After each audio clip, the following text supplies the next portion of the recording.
darkness, my old friend. I've come to talk with you again. Hai guys, Assalamualaikum, welcome back to my channel. Kepada yang baru dalam channel aku, terima kasih sudah singgah ke channel aku. Kepada subscribe aku, terima kasih sudah menonton video aku lagi dan lagi. Di video kali ni, aku nak share dengan korang pengalaman aku berkaitan dengan jemaah harimau. Dan pengalaman ni bukan satu dua, sebenarnya banyak, tapi aku cerita yang mana aku ingat dan mana aku mampu bercerita je lah kan. Dan sebelum orang syak ataupun tanya apa-apa, aku beritahu dulu sebenarnya aku berkaitan dengan benda-benda macam ni ataupun perbezaan ataupun dikategorikan di bahagian mana, aku tak tahu sebab aku hanya nampak sahaja dan aku lalui pengalaman sebegitu. So cerita yang aku sampaikan ni adalah sekadar pengalaman aku tau. Kisah ni memang terjadi dan aku nak share dengan korang. Tapi kalau korang tanya, oh benda ni benda apa ya, ilmu apa, sekian, aku tak boleh jawab sebab aku memang tak study bab ni dan aku memang tak ada knowledge bab ni tau. Jadi kalau aku cerita, kalau ada yang tahu situation aku tu kenapa, korang boleh komen untuk share juga ilmu yang korang ada.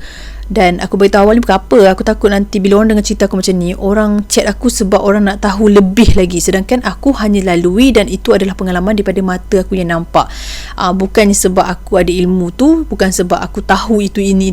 So aku beritahu awal lah, aku tak nak nanti setengah orang kalau dia tak tahu pun dia buat tahu. Jadi macam aku beritahu terus terang, aku bodoh bab tu, aku kena mengaku bodoh. So tak boleh nak tunjuk pandai. Satu lagi korang, kasih chance sikit aku cakap. Hari tu aku pergi satu tempat ni, lepas tu ada someone ni tegur aku. Dia kata dia tengok channel aku. Sekiranya orang tu tengok video kali ni, aku nak minta maaf. Sebenarnya aku bukan sombong, aku okey je orang tegur-tegur aku.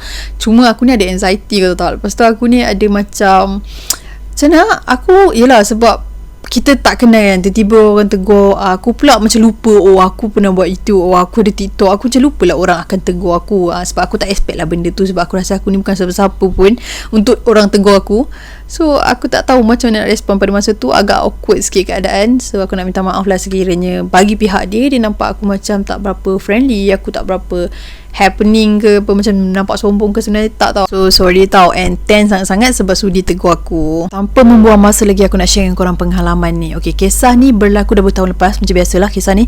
Cuma sebelum ni aku macam tak terfikir nak cerita, sebab bagi aku benda ni macam dia berkait dengan orang lain kan. So bila berkait dengan orang lain, aku rasa macam ragu-ragu, patutkah aku cerita, patutkah aku share dengan semua orang kan. Jadi setelah dikaji siasat, setelah dah berhubung dengan orang tu, borak santai apa semua, dia izinkan untuk aku berborak kisah pengalaman aku ni. Kisah dia macam ni tau. Aku ada seorang kawan ni. Kawan aku ni, dia seorang yang tak ramai kawan, dan aku salah satu kawan yang dia selesa kawan dengan aku. Jadi nak ceritakan, dia ni lain sikit. Sebab apa orang tak nak kawan dengan dia? Sebab dia ni macam tak banyak cakap, dia suka bawa diri dia sendiri. Dia bukan sombong, tapi dia memang jenis seorang yang introvert. Dia macam senyap, dia memang susah lah untuk bergaul dengan orang. Tapi kenapa dia okey dengan aku? Sebab dia rasa aku ni pun kadang-kadang macam lebih kurang dia. Ada part-part, ada benda lah pernah terjadi membuatkan dia selesa dengan aku, membuatkan dia pun berkawan dengan aku. Jadi apa yang aku sampaikan kat korang ni adalah kerana aku nak korang tahu personality dia macam mana. Okay, so bila dia tak ada kawan sangat, apa-apa macam benda apa-apa yang dia buat ataupun dia nak perlukan kawan, teman apa sebagainya tu, memang dia kontak aku lah. Kisahnya bermula pada satu hari tu, dia ajak aku pergi library, dia suruh teman dia. Masa tu aku macam tak nak macam tu lah, sebab bagi aku macam masa dah usi-usi pergi library buat apa kan. Lepas tu dia macam kata, alah tolong ada nak cari satu buku dia macam tu. Aku pun macam okey tak apalah. Jadi aku pun teman lah dia pergi library. Bila sampai je kat library tu, dia terus pergi kat satu sudut buku ni. So buku tu macam tempat buku-buku ilmiah tau. Jadi aku pun macam buku apa yang dia nak cari tu kan. Lepas tu aku cakap dia, kalau kau nak cari buku, kenapa kau tak pergi kat kedai-kedai buku je kan? Lepas tu dia cakap buku ni macam tak ada jual dekat kedai-kedai buku. Sebab tu dia nak try cari dekat library. So aku pun tak apalah, aku pun duduk dulu. So dia tengah mencari buku lah.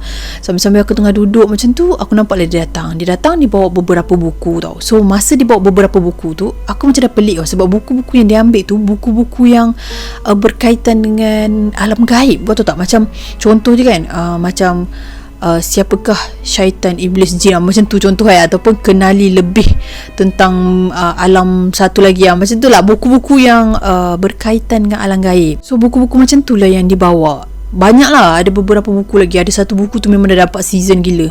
Sebab kawan aku ni, dia tak tahu yang aku ni boleh nampak. Dia tak pernah tahu side aku yang bahagian tu. Jadi bila kita lepak macam tu, aku tengok buku-buku dia macam tu, aku pun tanya kat dia, kenapa kau nak baca buku-buku macam ni kan? Apa yang kau nak tahu sangat tentang alam sana? Aku macam tu. Lepas tu dia cakap lah, tak ada apa, aku suka. Aku tunggu tengok dia baca semua, dia tulis. Dia macam memang dia macam nak tahu sangat, and dia nampak macam suka. Aku pun dalam hati aku pun, dia ni macam sesuatu je kan, macam dia minat benda-benda macam tu. Jadi aku tak ada tanya apa, aku habis kat situ je lah. Kiranya cerita hari tu habis kat library berkaitan tentang dia kaji tentang buku-buku macam tu. Malam tu aku tak tahulah apa yang dia buat kat rumah. Tiba-tiba dia PM aku. Dia cakap kat aku, besok free tak? Lepas tu aku cakap lah, okey, tak ada apa, kenapa? Dia nak ajak aku pergi makan. Aku pun pergilah lepak dengan dia besok tu. Masa aku lepak kat kedai makan tu dengan dia, dia panggil waiter tau. Lepas tu waiter tu datang kat dia, dia nak order, tapi masa dia nak order tu, dia pandang betul dekat muka waiter tu. Lepas tu aku tak tahu kenapa muka dia macam bengis sangat-sangat. Dia beritahu menu yang dia nak tu, dia pandang muka dia macam bengis. Tiba-tiba kan waiter yang nak ambil order tu, dia macam sekejap dia macam kelang kabut. Dia terus lari, dia panggil orang lain. So orang lain yang ambil order. Masa orang lain tu ambil order, dia macam okey je. Dan member aku ni pun tak nampak macam mana muka first waktu dia buat dekat waiter tu kan. So aku pun macam tengok dia, aku macam pelik. Lepas dah order, aku tanya kat dia, kau buat apa weh? Kenapa dia tukar orang kan? Kau buat apa kat dia tadi? Aku tengok muka kau bengis je. Lepas tu dia cakap, tak ada apalah. Tak apalah, tunggu lah. Tak ada apalah, aku macam fikirlah. Aku pun okey, tak apa. Jadi waktu dah habis makan tu, waktu nak balik kan, dia nak hantar aku balik rumah tiba-tiba kan aku nampak dia keras kat steering. Macam dia pegang steering tu, muka dia macam ni. Lepas tu aku cakap, weh, kau okey tak? Aku macam tu. Lepas tu dia macam, okey, tak ada salah. Lepas tu kan, kau tahu tak, aku tengok tangan dia dah macam berpeluh-peluh. Aku nampak macam, sebab apa aku nampak peluh? Dia pegang steering, dia lepas. Dia pegang steering, dia lepas. Tapi kat steering tu aku dah nampak macam peluh kan. Lepas tu aku macam pelik lah kan, kenapa kau macam ni kan? Kau okey tak? Kau nak demam ke? Kau berpeluh tu macam tu. Tu juga tak ada apa, aku keluar dia tu. Okey, aku pun keluar. Aku tutup pintu tu terkuat. Aku tak sengaja. Bukan attitude aku macam tu tau. Aku memang tak sengaja. Sebab masa tu aku pegang beg, lepas tu aku pegang barang dan plastik. Jadi bila aku nak tutup tu, pintu tu macam dah tertolak kan. So tertutup kuat.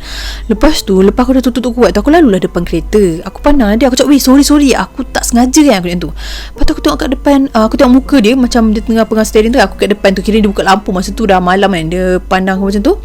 Aku tengok muka dia tu kan, muka dia bengis sangat-sangat. Dan muka dia ada macam mirip-mirip muka harimau tau. Macam, bukanlah aku nak cakap muka dia tu nampak harimau, tapi muka dia nampak seram. Macam kau tengok harimau dekat zoo. Macam seram lah. Lepas tu aku pun macam, kenapa dia tu kan?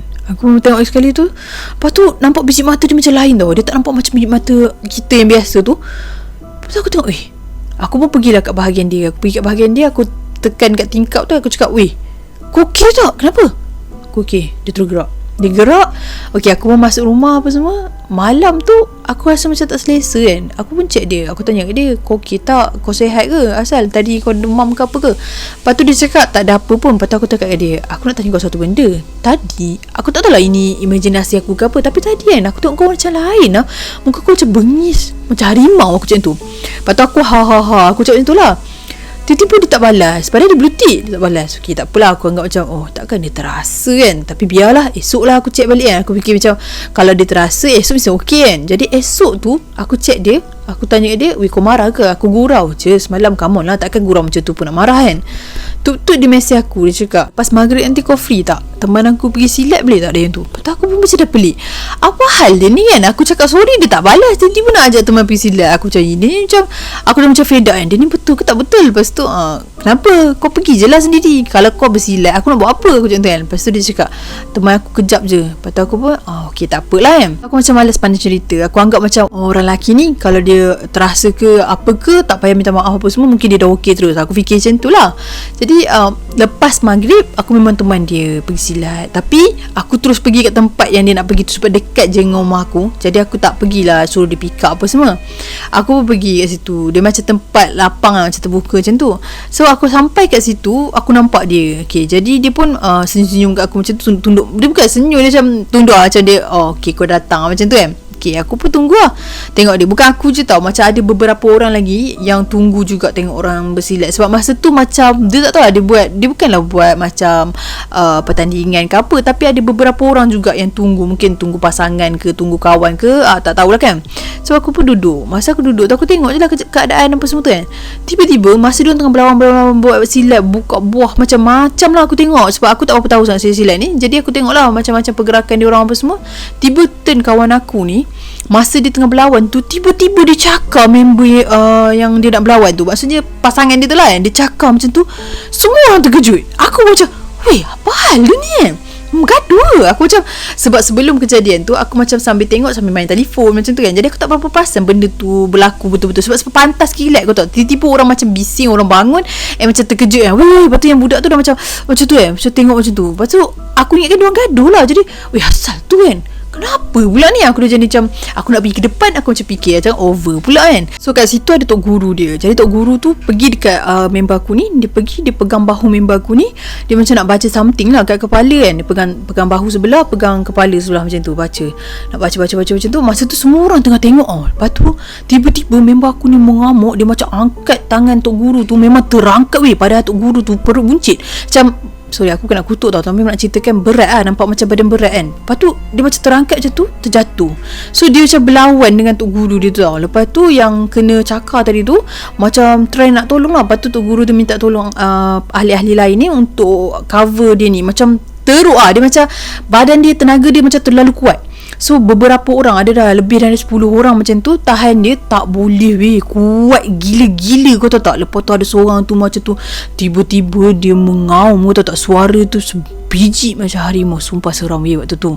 Aku memang dah dengar tu memang takut. Kau bayang je lah harimau kalau suara dia mengaum macam mana kan. Jadi bila kita orang tengok keadaan macam tu, semua orang jadi takut. Yang kita orang yang menonton ni dengan beberapa perempuan yang stranger aku tak kenal pun, tiba-tiba jadi rapat. Tiba-tiba macam, kenapa tu weh, takut. Masing-masing dah jadi ngam pula tiba-tiba kan.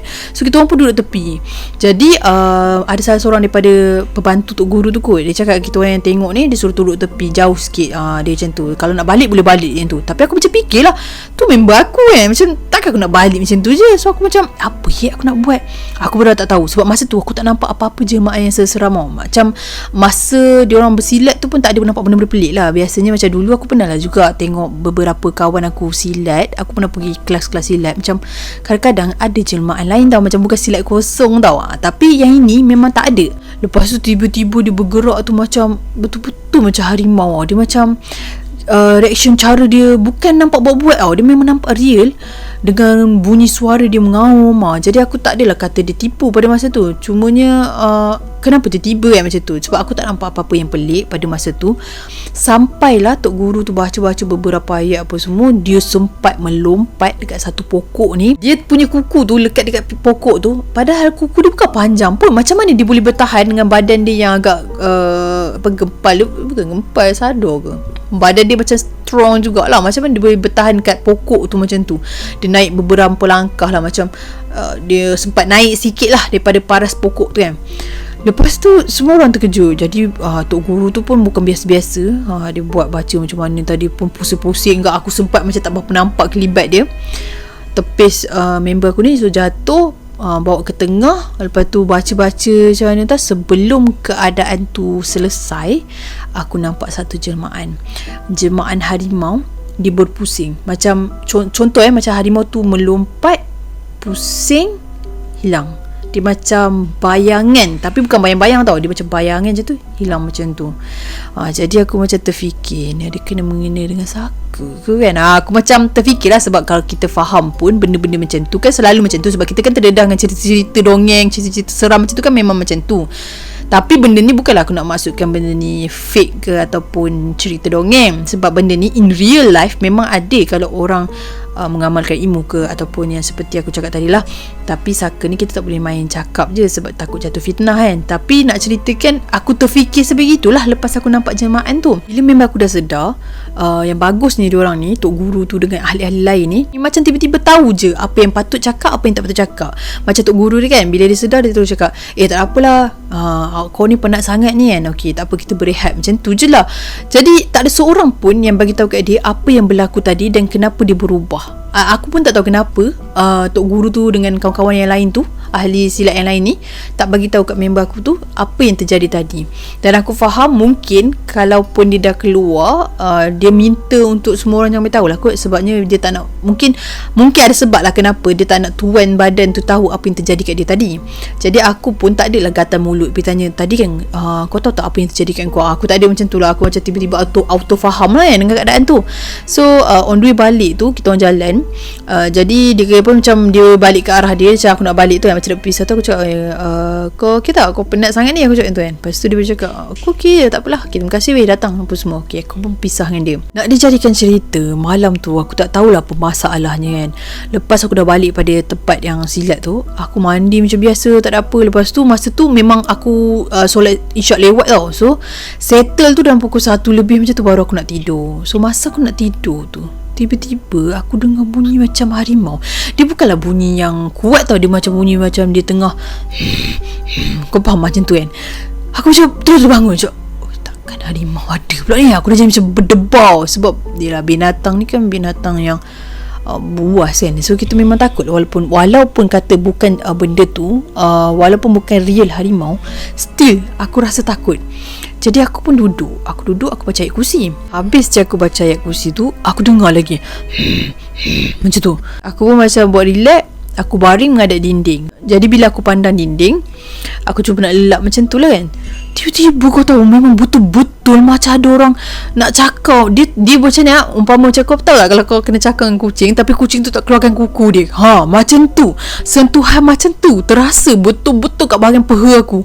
Aku terus bangun, Allah Akbar. Aku bangun, aku buka pintu, aku keluar, aku tengok apa benda ni kan. Aku pun terus tak nyenyak. Aku pun terus dah rasa macam nak PM member aku tadi. Sebab yelah kejadian tu kan berlaku lepas keadaan tadi tu. Aku PM dia, aku sajalah cakap kat dia, weh kau dah tidur ke? Kau okey ke? Lepas tu dia tak balas. Macam biasalah, mungkin dah tidur ke apa, aku tak tahulah.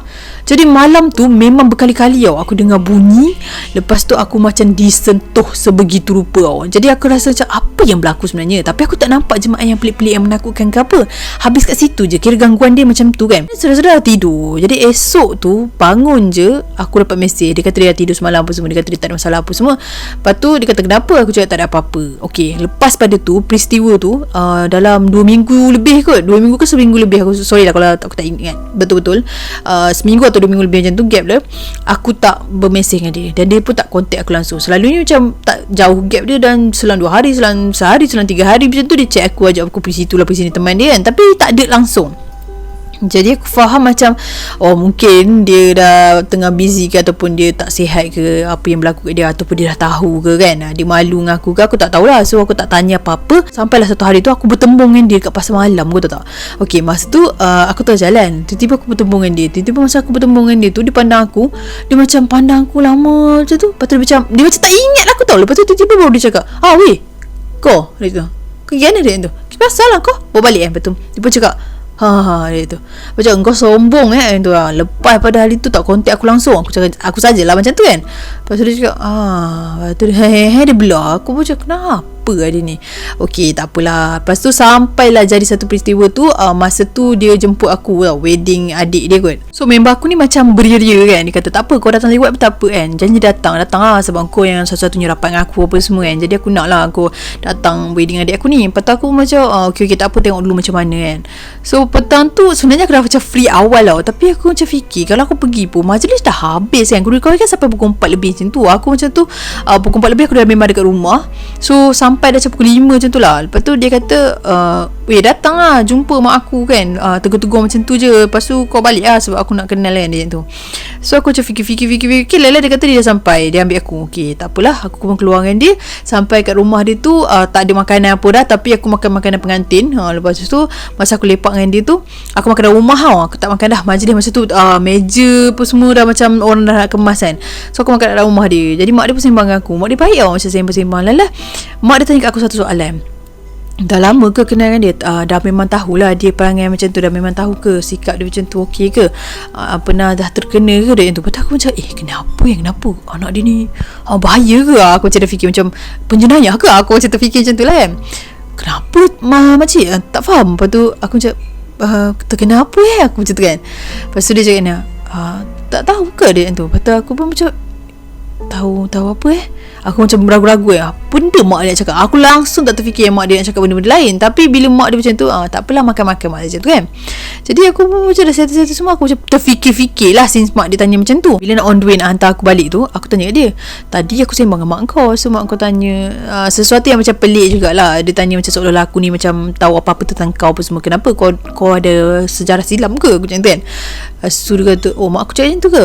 Tak ada apalah, aku tak fikir sangat dia tu kan. Elok je aku dah masuk rumah macam tu, tiba-tiba dia tercium dia punya steering tu, kau tahu tak? Macam seolah-olah macam dia pengsan. Aku pun ada mak harunya, takkanlah aku nak angkat dia pula kan, berat apa semua. Aku pun macam fikir-fikir. Masa tu member aku kat dalam rumah tu ada seorang ke dua orang, tapi tak rapat sangat dengan aku. Jadi aku macam macam mana aku nak buat ni kan.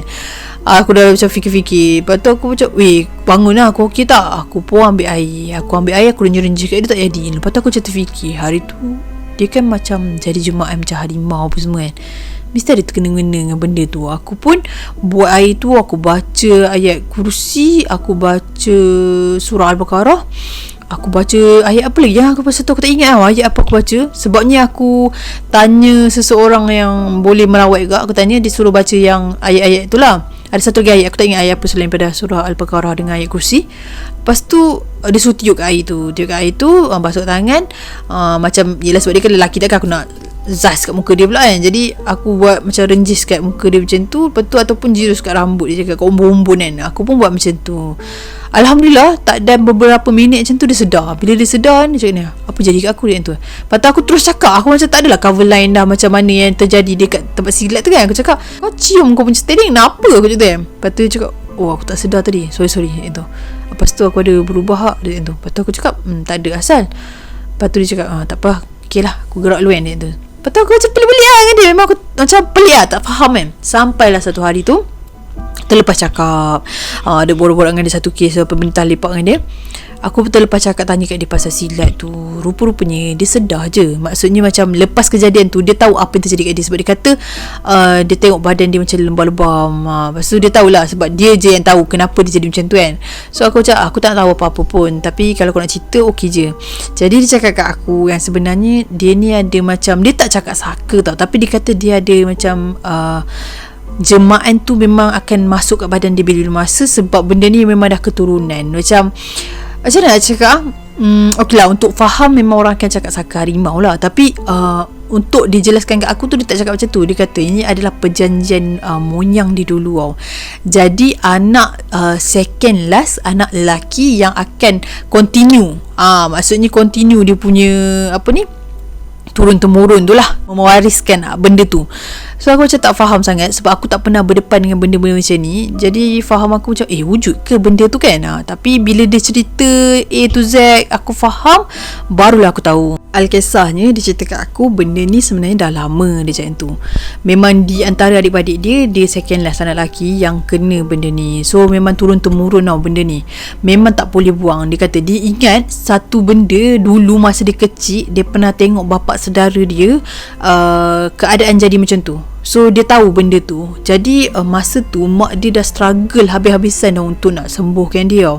Jadi bila dia pergi merawat, beberapa kali dia pergi merawat, dia akan auto berubah macam harimau tau. Dia, muka dia tak nampak macam harimau.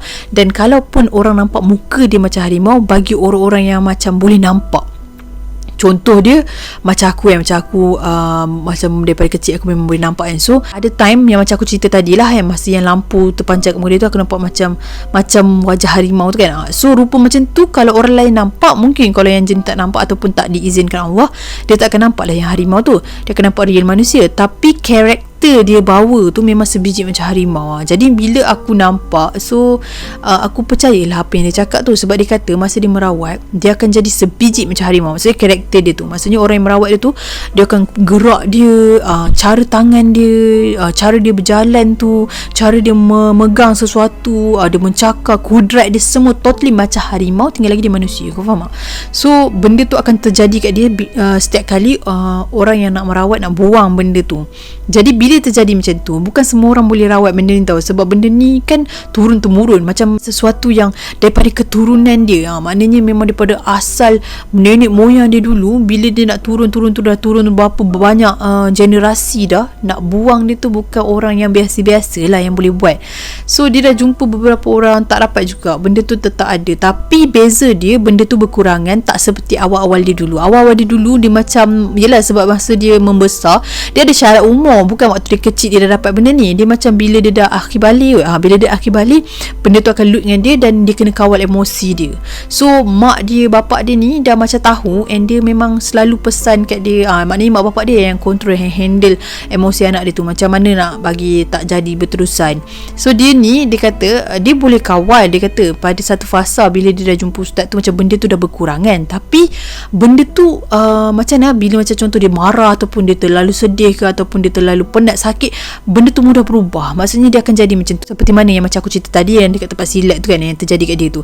Asalnya dia tak sedar, dan orang pun cuba tak nak bagi tahu kat dia apa yang berlaku. Tapi bila dia balik, dia nak mandi, dia badan-badan dia lebam semua tu, dia tahulah yang dia bertukar. Maksudnya dia tahulah yang benda tu berlaku tau. Sebab dia kata benda tu dah banyak kali terjadi, dan dia tahulah yang bila terjadinya macam tu, badan dia akan efek, akan ada lebam-lebam macam tu. So lebam-lebam tu bukanlah lebam yang terlalu sakit sampai kau tak boleh tidur ke apa. Dia cakap benda tu macam memang ada macam tanda yang benda tu berubah. Kau faham tak? Benda tu tompang badan dia. Aku tak tahulah jenis ni jenis apa. Sebab bila aku cakap, weh saka harimau ke, aku cakap tu kat dia kan, dia kata tak. Tapi aku tak tahu lah, aku cakap kat dia pendamping pun dia cakap tak, ataupun dia mungkin tak nak cerita kat aku ke selebihnya. Yelah, kenapa aku nak tahu lebih-lebih kan. Tapi benda tu sebegitu. Dan sampai sekarang bila dia macam bercinta kan, bila dia macam ada someone apa semua, kalau ada part-part macam adalah, yelah bercinta kan ada pasang surut dia kan, part-part yang terjadi sesuatu kan, dia macam tak boleh nak kawal emosi dia. Lepas tu kadang-kadang putus. Sebab ya, perempuan kan tak suka lelaki dah garang apa semua. Harimau kau garang kot. Lepas tu dia macam banyak masalah kat situ. So sekarang ni apa yang aku nampak, dia banyak ke arah agama. Lepas tu dia kata start daripada macam tu, dia berkurangan lah. Cuma ada masa tak boleh nak kawal juga benda tu. Dah memang macam tu. Dia kata dia dah cuba jumpa macam-macam orang untuk merawat, tapi benda tu macam susah sikit. Sebab dia dah lama tau, dah lama dalam keturunan dia, dan perjanjian tu dah dibuat oleh nenek moyang dia. Macam tu lah lebih kurang. Tapi beza dia tak mengawal sampai tahap dia tak boleh solat. Dia beramal tau. Dia macam boleh solat, dia boleh buat macam biasa rutin kita. Cuma emosi dan keadaan yang berubah tu akan terjadi sekali-sekala, macam tu. So itulah pengalaman yang aku pernah tengok depan-depan, yang memang betul-betul nampak real manusia tapi berkarakter macam harimau, dan separuh sikit-sikit nampak rupa macam harimau. And rupanya ada benda tu. Macam yelah, macam aku cakap lah, jemaah-jemaah macam aku pernah biasanya pergi kedai makan lah, yang aku nampak macam jemaah harimau ni. Lepas tu kejap lagi hilang, ataupun kejap lagi dia tu, aku nampak dia macam harimau tu terikat dengan tuan dia. Macam itu, macam mungkin belaan, dia bela harimau ke apa ke, wallahu alam. Tapi sesuatu yang seperti itu. Cuma yang aku tak pernah nampak, dan itu adalah kali pertama aku nampak, yang terjadi kat kawan aku tu adalah kes tu lah. Kes yang rupanya dia benda tu dengan dia dah sebati. Macam dah lama sebab perjanjian nenek moyang dia, macam tu. So aku tak tahu ini bahagian mana aku nak cakap pun, sebab member aku ni pun tengok juga channel ni, dan dia mungkin akan tengok juga cerita yang aku ceritakan ni. So kalau korang nak komen apa-apa ke, kita kena fikir sikit lah. Kita kena jaga hati orang juga. Jadi janganlah melampau-lampau sangat bahan kan. Sebab dia pun bukan minta benda tu. Memang daripada nenek moyang dia, mak bapak dia pun bukan tak dah usaha. Cuma kalau macam ada yang nak tahu lebih ataupun nak tolong ke apa ke, korang boleh tinggalkan email ke, nombor telefon ke, terpulang. Tapi janganlah condemn dia, okay? Sebab yalah, kesian kat dia. Aku share ni sebab pengalaman aku berdepan dengan keadaan macam tu. Bukan aku nak mengaibkan dia ke apa, dan dia pun setuju untuk itu. Kalau boleh, jagalah kata-kata yang kita nak sampaikan kepada dia, okay? Sampai di sini saja perkongsian aku untuk hari ini. Sekiranya ada kesilapan dan penjaraan aku, ada terkasar bahasa, tergurus hati mana-mana pihak, aku minta maaf. Sesungguhnya yang baik-baik itu datang pada Allah Subhanahu Wa Taala. Segala kekurangan, kelemahan itu datang pada diri aku sendiri. Stay healthy, stay safe. Assalamualaikum.